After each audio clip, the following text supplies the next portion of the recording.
Alright guys, a quick one. Here, I'll detail how to stop people from following you on Bluesky.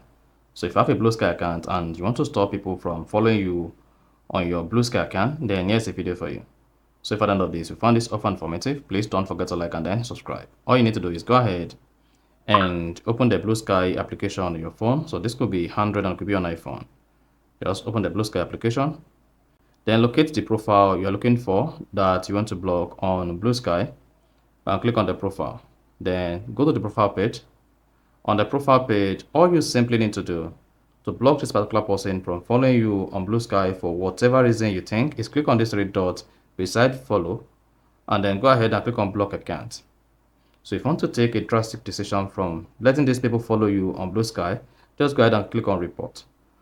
Or if you have any kind of conversation on the profile that you don't like, all you need to do is click on the three dots on the conversation and then click on block account or hide post for me, and then you're good. So that is just the only way you can use to block accounts or block someone from following you on Bluesky. So if you found this offer informative, please don't forget to like and then subscribe.